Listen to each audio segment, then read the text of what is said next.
And once again, I'd like to welcome everyone back once again to the Buffalo History Channel. My name is Doug Ruffin. Thanks for your support, your continued support of this platform for the past 2 years. I'm glad to see you all had a chance to watch the last two videos that we've had up, which were Juneteenth presentations. Buffalo's getting ready to welcome back its official Juneteenth celebration coming in June.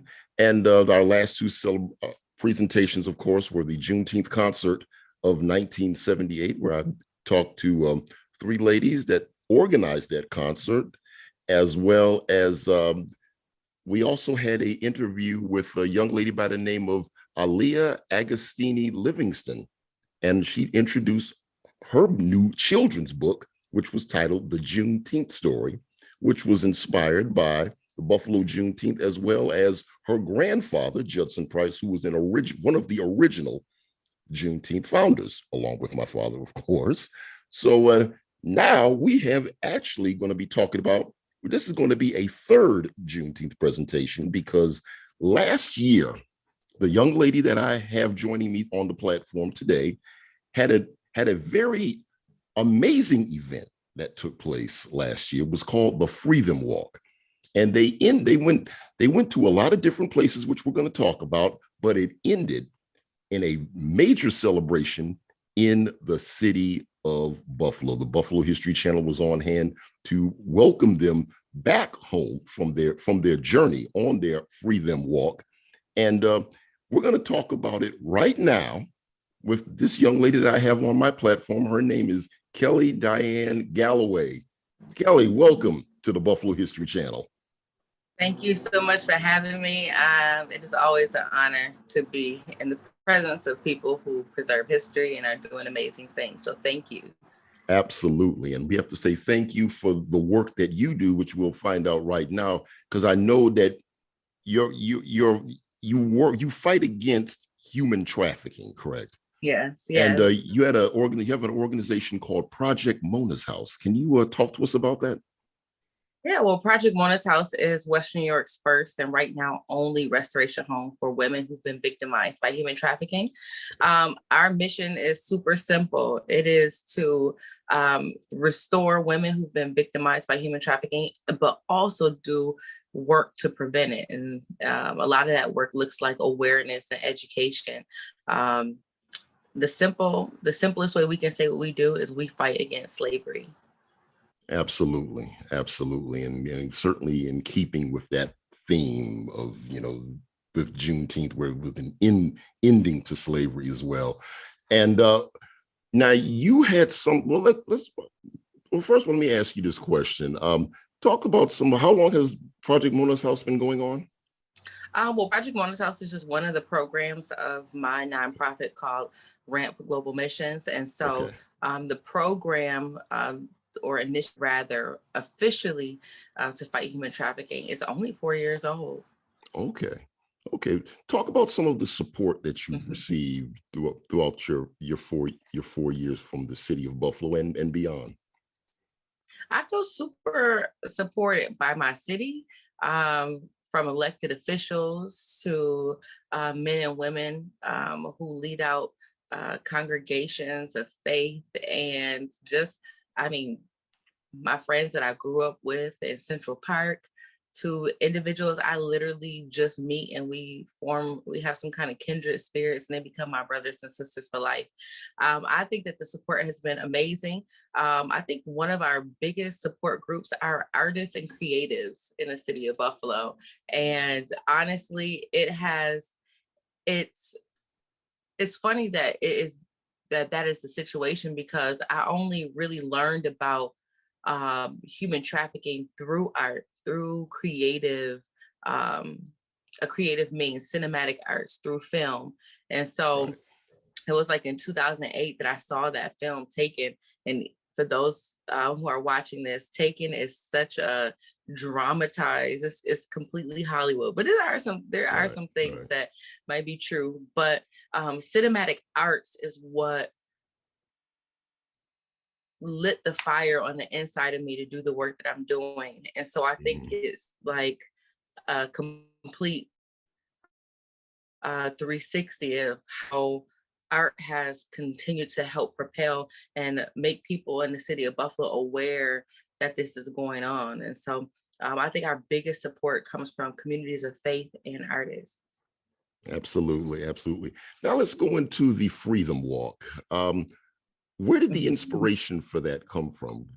Because that was a major. I mean, I had a chance to observe it, your journey on Facebook last year as I was preparing to come back for Mhm. vacation during that time. So where did the inspiration for that come from? Out of frustration and anger. And on June 19th, on Juneteenth in 2019, it was around 11 o'clock p.m. and I was looking on the internet at other anti-trafficking organizations, social media pages, and not one acknowledged Juneteenth. So the reason why that offended me is for several reasons. So I'm 36 years old and I'm only the third generation in my family to not be born on a plantation. That means that my grandmother, Sarah Mae Galloway, God bless her soul, was born free. My father, Warren Galloway, who will be 72 this year, he was born free, and then myself was born free. Um, and so I remember in 2008, former President Barack Obama said in his State of the Union address that human trafficking is modern day slavery. And so I began to think about it like, hold on, I never made the correlation between slavery that my ancestors endured and human trafficking. But it made so much sense. They were bought and sold for labor. They're being bought and sold for labor now. Right, Sex, sex now, medical right, experimentation, organ right, harvesting, and entertainment. Um, so many different things. And so that night, I was like, I wrote this long letter. It was going to be like this open letter to anti-trafficking organizations who love to coin the term modern day slavery. And a lot of these organizations were led by people who don't look like us. And so who are not African American and have no roots into the transatlantic slave trade. So I just put on Facebook, honestly, and I said, who wants to walk from Virginia to Buffalo with me? I didn't put any context. And it was like 81 people. It was like me. So wow, the next day I said, um, who wants to walk the Underground Railroad? Because outside of the city that I was living in Lynchburg is where the Civil War ended. And so people was like, me. But the one person that was just like bought into it from the very beginning is one of my homegirls, Drea Denor, and we just started planning from there.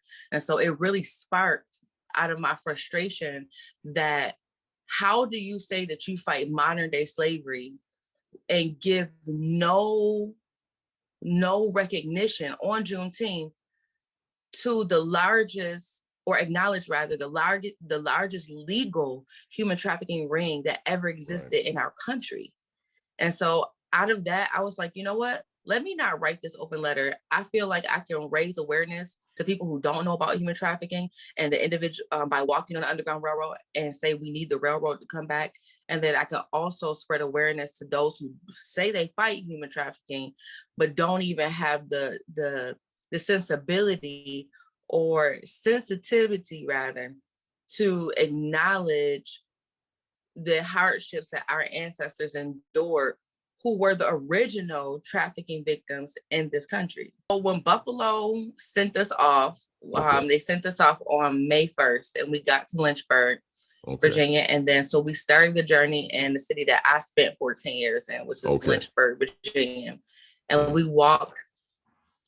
walked from Lynchburg to Appomattox where the Civil War, and we stayed in that area for a day, and then we just kept walking. So we went from Appomattox to Richmond, which is where the White House of the Confederacy okay, is. And then also a mile from that, we went to Shockoe Bottom, which was the second largest, um, basically like um, bidding block where you got to see who you wanted to buy when right, they came off the boats. And so from there, we went to a couple other places in Virginia. We went to where William and Ellen Craft ended up. We went to the port where Henry Box Brown mailed himself to freedom.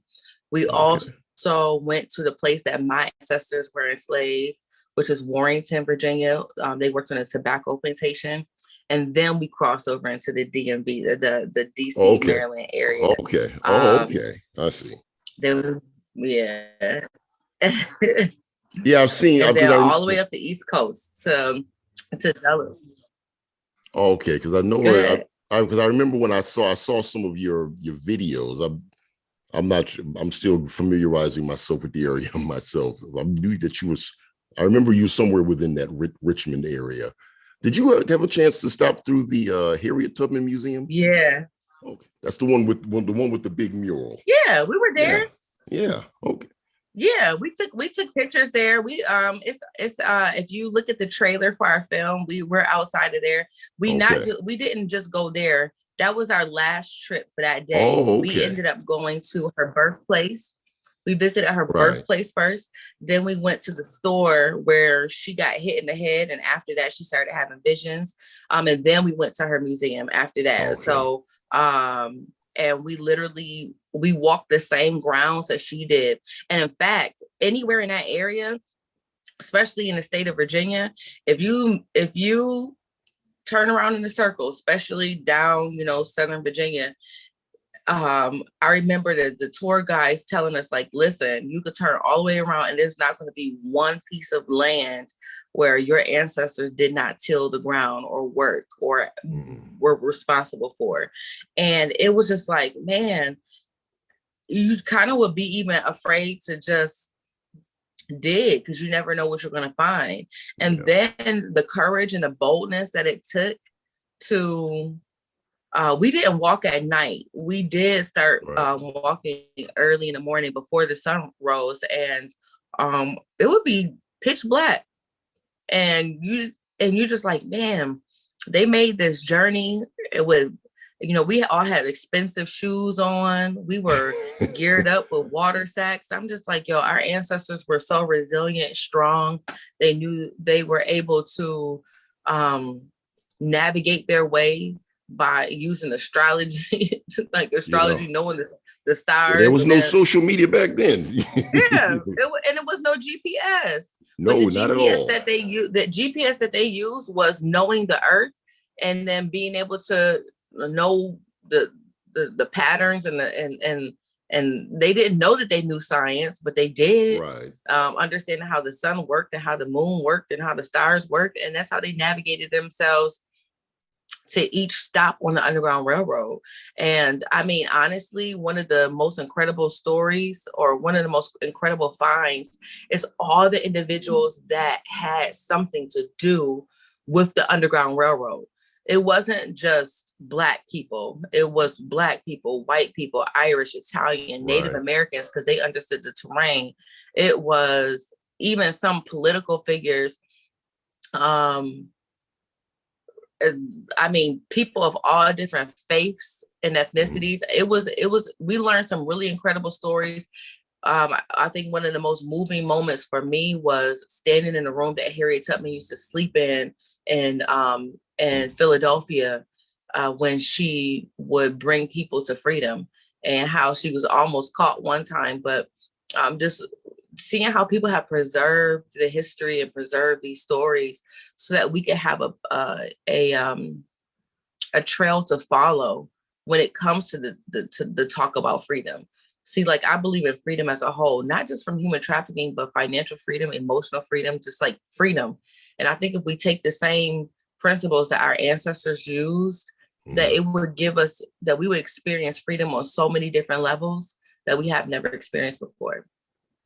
So the people that the brothers and sisters that you went on the trip with, what were their thoughts? What were they saying to you as you were taking this journey? And what was I'm sure you got to know each other probably even better than you spend all that time together. You get to know each other very, very well. So what was that like for them?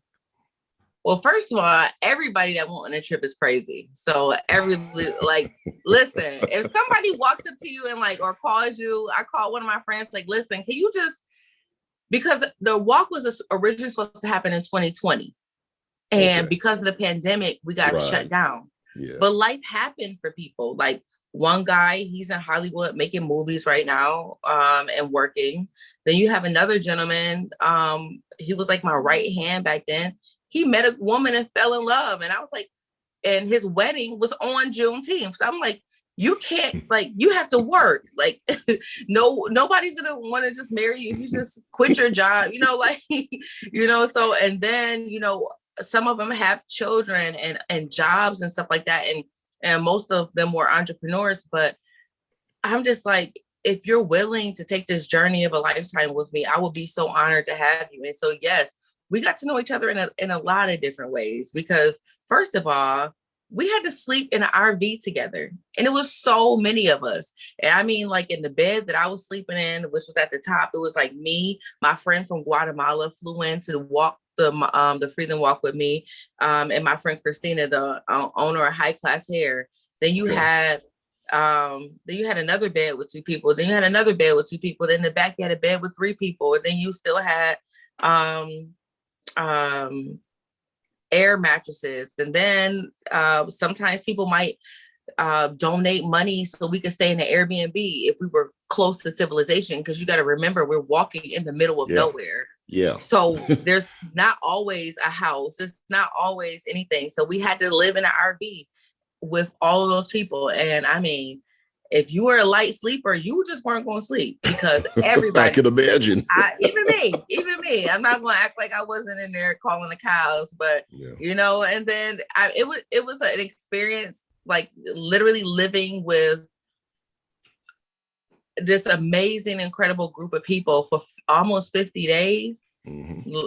Like it really was. And then you being recorded almost the whole time. The first week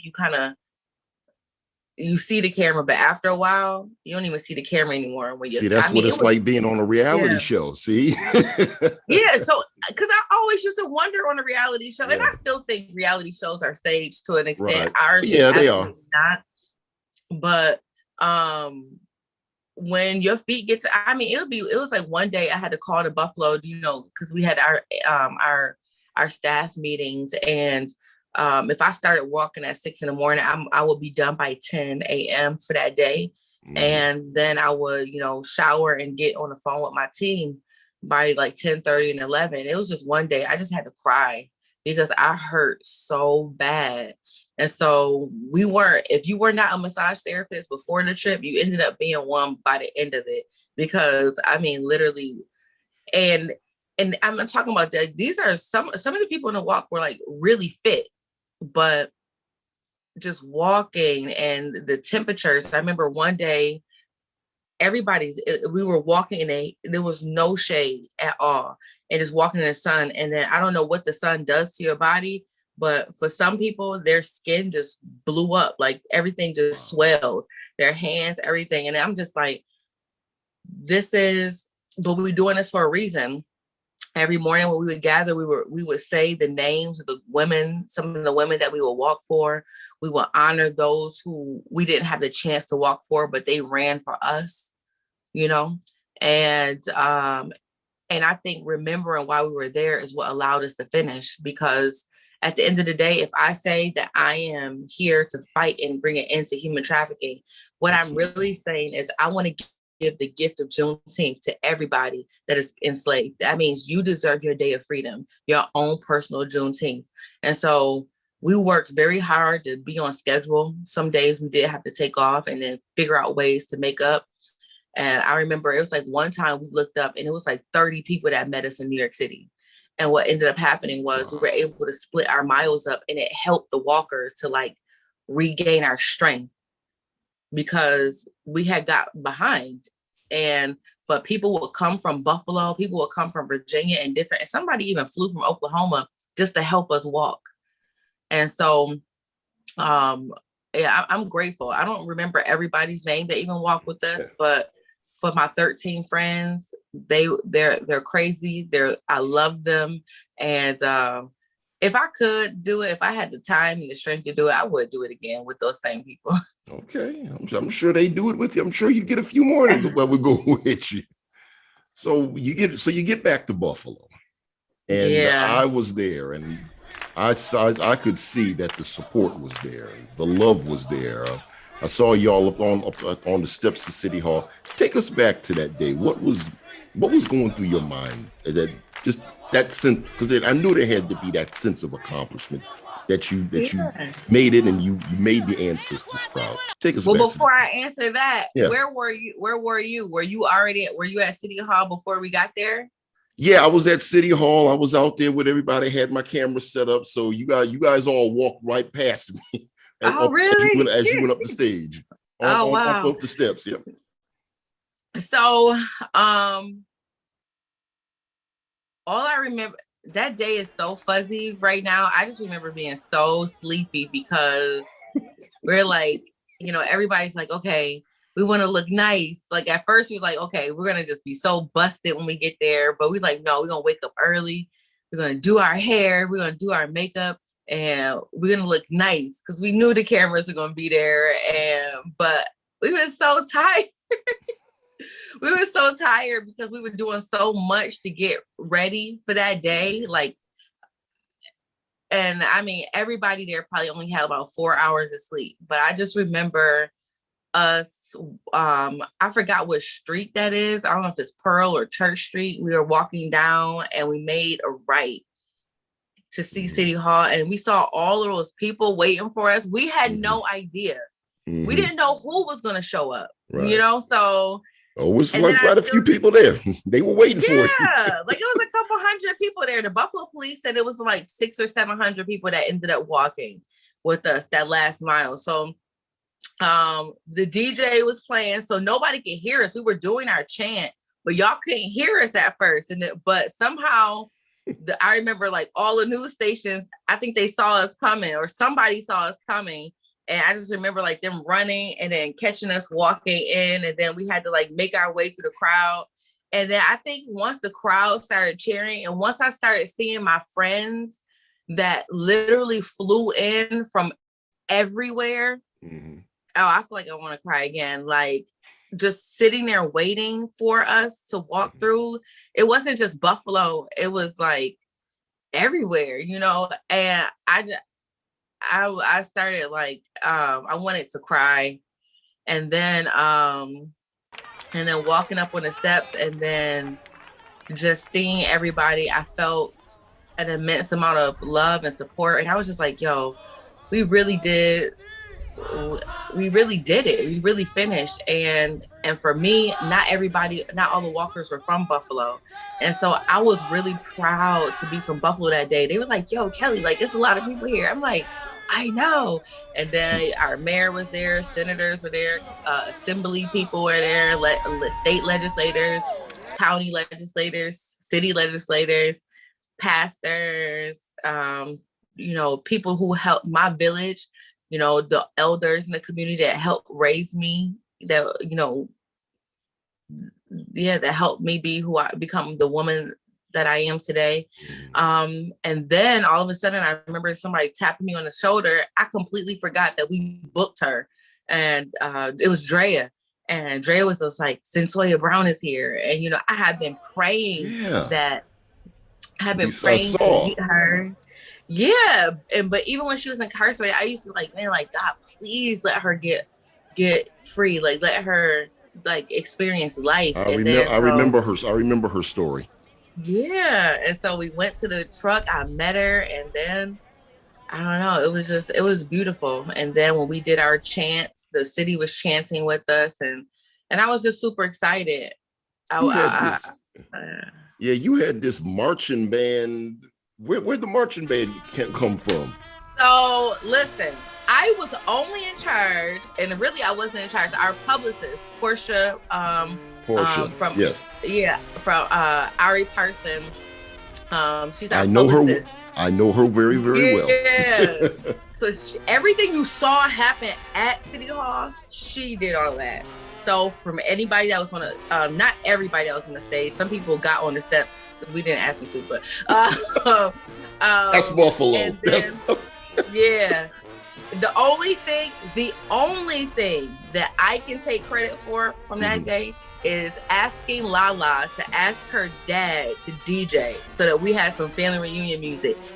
Everything else was other people. So what happened at City Hall, that was our publicist, Portia.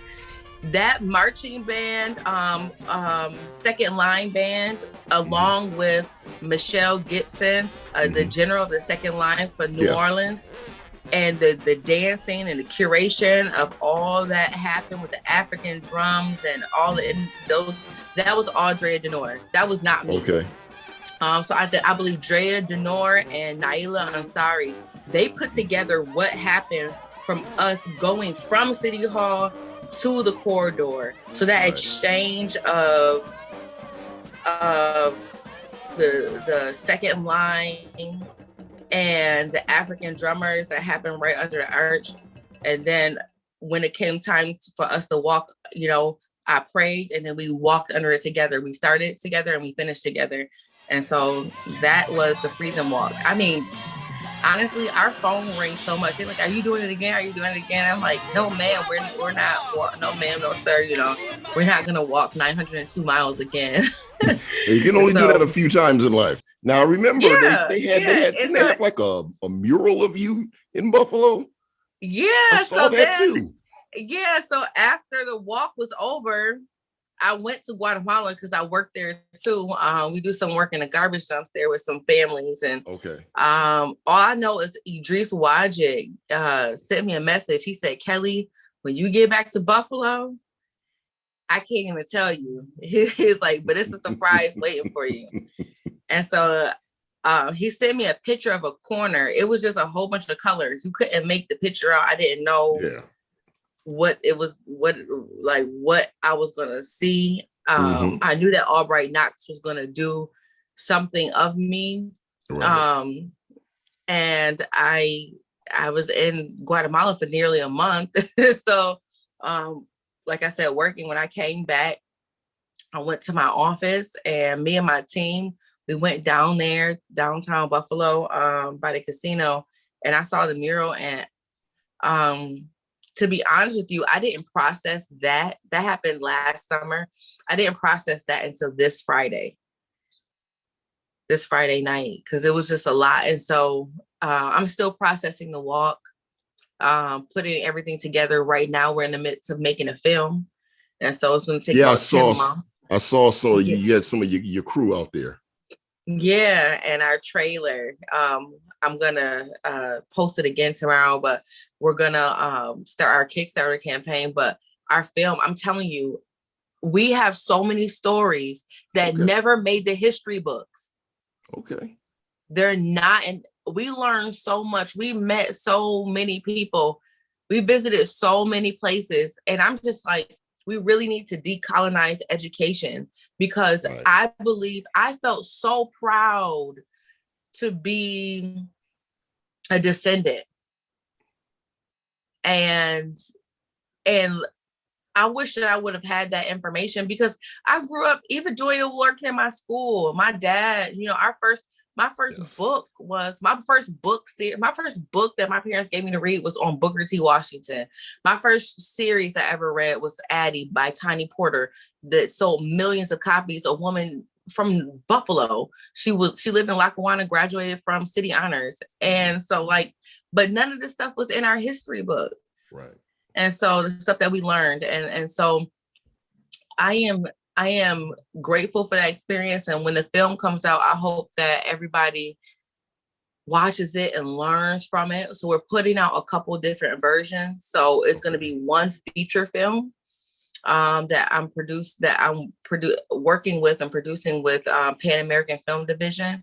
And then there's going to be small docuseries on every single walker, because we're all living history, all Black history. Absolutely. And then there's going to be a series just about the stops. And that'll be completely free for any schools, any teachers, anybody who wants to go online. I'm telling you, we really need to bring back the railroad. The principle of the railroad is really just the village, and I feel like I have two missions in life now. The first one was always just to die empty.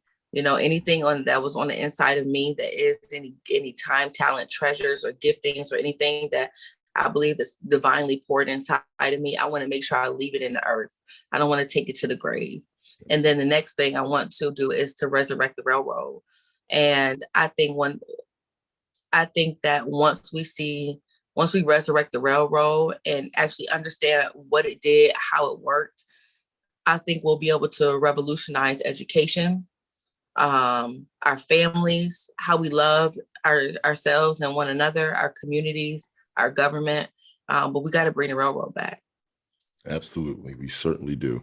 Now, I would last year I had affectionately called you the young lady who saved Juneteenth for last year, because I don't think anybody knew what they were going to do with the fest.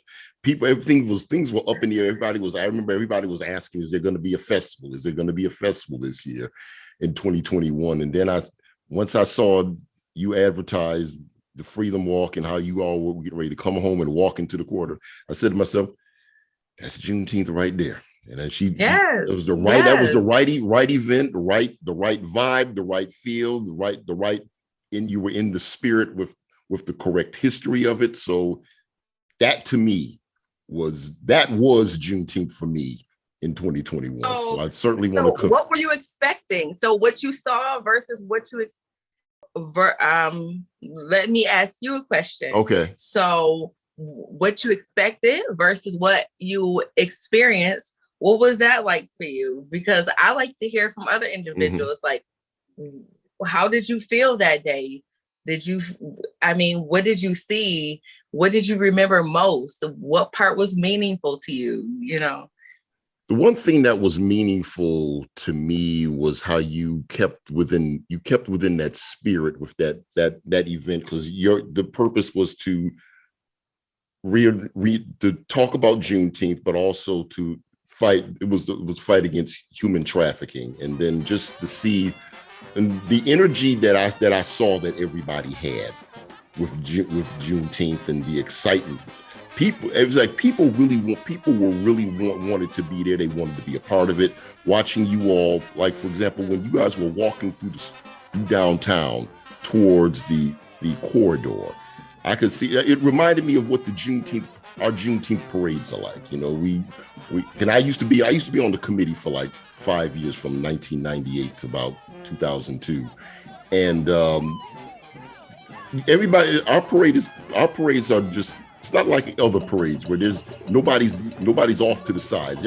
Everybody's a part of the parade, and I saw everybody dancing and cheering and chanting, and everybody had their phones out. Everybody was having a good time, and I think it was a sense of it's the sense of community. It was a sense of family, and I think that's what it brought out, and culture. Well, what I can say to that is, when we came back in, while we were planning, and I was like, when we come back in the city, it has to be a celebration, because I always knew we were coming back on Juneteenth. Like, that was the thing, because I want to give every person their own personal Juneteenth. Our ancestors were victims of human trafficking. Juneteenth was just a celebration of them being freed from them understanding and knowing that they were freed from human trafficking. And the minute that I said that, Dre was like, I see it. And she said, Kelly, envision what they felt like, what they did, what our ancestors did when they finally found out that they were free. Right. They weren't just sitting there holding signs. She was like, I just think that they were screaming and laughing and crying and dancing, because rhythm is a part of our roots, like who we are. And so I was just like, so that she was like, I envision like a second line. So her and Naila figured it all out, and that's how we got Michelle Gibson here, and we brought the second line to Buffalo. Oh, she had everybody going. As they said, she had it lit, as everybody says now. Yes, Or are they yes, still singing yes. it? So I say it. So Okay. listen, if I say it, you say it. And then that night, I think everybody, well, most of our FreeTHEM walkers ended up visiting like a local tattoo shop because we were all leaving. You had people going back to North Carolina, people going back to whatever other states they came, people going back to to Guatemala. And then so we all got like these 902s on us, just to Okay. remember like the 902 mile. We became a Yeah. family. Like Right. um and honestly, what you saw was just the seed. It's going to be so much that comes out of this that I just Absolutely. want people just to stay tuned for. It's a lot of stories. It's so many stories that because of systemic issues in our culture that we were not afforded the opportunity to record our stories the right way. And so I saw you out there with your camera. I remember, our security was like, "No, get over there." I was like, "No, him, he could stay." Yeah. Because I remember you supporting us on Facebook, so I Right. remember stuff, Yeah, I because remember. I I don't think remember I when had you met came you up. in person yet. I know there were a lot of people out there trying to film everything. Yeah, I mean, we couldn't even move. I'm like, we can't walk down the street, but it's because Yeah. everybody was so happy. Right. Yep. And think about, Absolutely. we were stuck in the house for over a year Yeah. at that point, and so yeah. So we brought it back home, and I'm happy. And so I'm excited about what's going to happen this year. I can't wait to be a part in whatever way that we can. And yeah, but thank you for being there. I Absolutely. appreciate I appreciate your presence, and because you didn't have to be there. And so I'm thankful to every soul that decided to take that last mile with us. So we did 901 miles by ourselves, and then we did 902 with my city.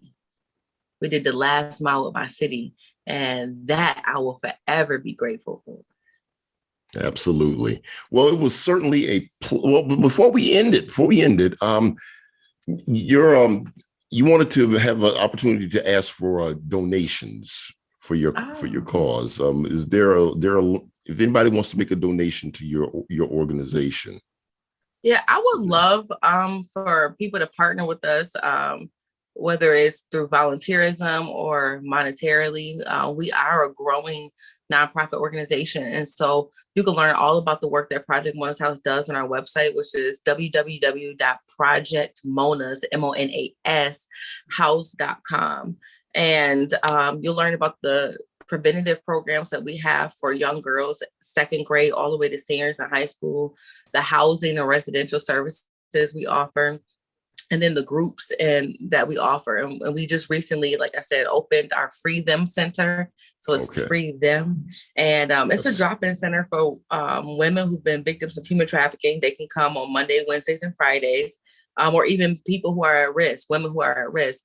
And on Tuesdays and Thursdays, we work with young girls in the community. And so if you follow me online, you'll see their beautiful faces. Absolutely. But if you want to make donations, like I said, just go to our website, projectmonashouse.com, and make sure you follow us online on Facebook, Project Mona's House, Twitter, and Instagram, LinkedIn, and then soon to be TikTok soon. Okay. Now, is there a significance with the name Mona, or is that just So the short version of the story is I was living in a beautiful city called Thessaloniki, Greece, and I met a woman named Ramona who had been trafficked from her home in the Dominican Republic into Turkey, and in her journey to her freedom, she ended up in a refugee camp in Greece. And it was at the same time that I was living there working, doing some anti-trafficking organization, anti-trafficking work with an awesome organization. And I met her, we talked, we became sisters. We are still sisters and friends. And I always knew I wanted to have a home for human trafficking victims, but I was going to call it House of Virtue. But after talking and getting to know and watching how Mona lived her life, I decided to call it Mona's House, because to me, she embodies hope. She's the embodiment of hope. And really, all of us need hope, because after she told me her story, I realized that I translated her story to mean that tomorrow is going to be better than today, and in 2 days from now it's going to be better than tomorrow. And whether you want to admit it or not, all of us, if there's life in your body, you have survived 100% of your worst days. And so those days where you felt like you were going to die, it was going to take you out, you couldn't get out of bed, you thought you were going to lose your mind, you made it through those days. And Ramona embodies all of that for me. And if I was going to open a home, I wouldn't want to do it if it wasn't hers, because I wanted to spread hope with her story to the women we serve and the community and the constituents that we work with. Okay. Well, certainly it was a pleasure to have had you on the Buffalo History Channel. We had a chance to cover your event, so I'm glad to. I wanted to time that out perfectly, right as we get ready for the next Juneteenth. So thank you we wish you all the best in your future endeavors, and thank you very much for being on the Buffalo History Channel. Thank you for having me. Okay. We're really about to walk 902 miles just so other people can experience freedom, man. Like, that's just insane to me.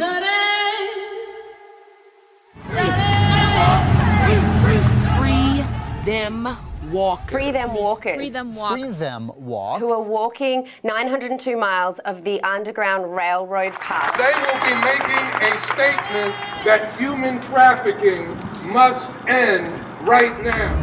You say you don't want anything, just a little bit of time. We have to bring it back. If we want people to be free, if we want to bring an end to human trafficking, if we want to end modern day slavery, the railroad has to come back. Heavy the load, but the hands of you. As I said, we're still fighting for freedom. We are still fighting for freedom. Human trafficking is very pervasive in society. We're here to free them. A little bit we can do to help end human trafficking today, it's worth it. It's worth the sacrifice. We're doing something that a lot of people think is crazy, but guess what? We're not gonna stop. It's just so hot. This is bigger than us. While we're freeing them, parts of us will be free as well. It means that this large field in my mind, I could just picture. Just because and I look at myself, I would have been outside. I would have been right there.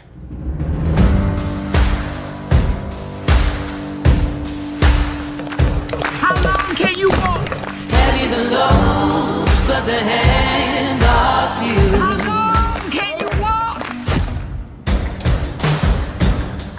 What will your life say after you take your last breath? What are you going to do to end human trafficking? What are you going to do to end modern day slavery?